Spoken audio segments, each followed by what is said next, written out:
In Blackguards 2, you will have to go up against a lot of different enemies on huge battle maps, and you will probably already know some of the monsters from the first game. But there are a lot of completely new challenges waiting for you. You will have to bring down 4 wizards that have magically created new monsters. These creators are the ones who provide Marwan with unnatural beasts like the Louse Queen in the first Blackguards game, but they did not stop at just one monstrosity. There is Tikatis, for instance, a classic villain without morals, obsessed with the secret of beauty and the art of creation.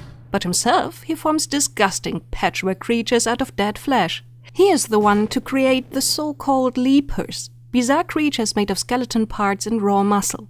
They can jump across the battlefield and crush enemies beneath them, dealing a lot of damage and possibly throwing units off walkways and bridges.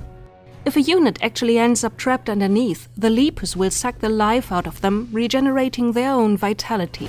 Putting all your heroes close together on the same spot can prove to be deadly in a fight against these creatures. Unlike the undead leapers, the Sandghosts are made of sand. A man named Adamant created them following an ancient Tulamedian tradition. Sandghosts can attack a single target with a ranged attack of flying sand, or they can create a sandstorm which will knock down several units in a row. In this form, they can move quickly across the map. In melee fights, they are able to swallow a whole unit and hold it inside until they are killed themselves or begin a storm attack, dealing damage to the trapped unit each round. The great weakness of the Sandghosts are magic attacks. Shina al-Shina, the mother of insects, is probably the most weird among the mages serving Marwan. She came up with a rather far-fetched idea to merge humans with insects.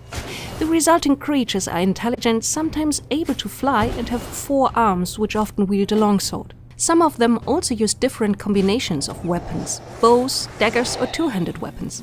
A very rare breed is able to cast spells. The flying breed is, of course, extremely fast. They rely on their chitinous armor, which allows them to ignore a lot of damage. A targeted stab, which ignores armor, is a good way to deal with them.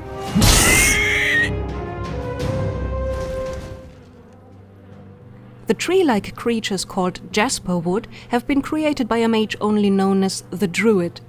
He combined trees with animals and machine parts, and so allowed them to move across a battlefield and batter down enemies with huge wooden fists.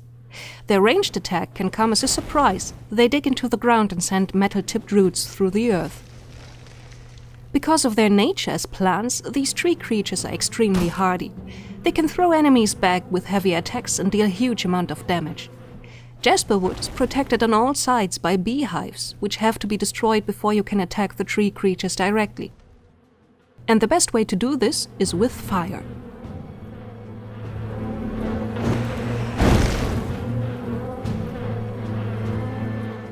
All these creatures have one common weakness.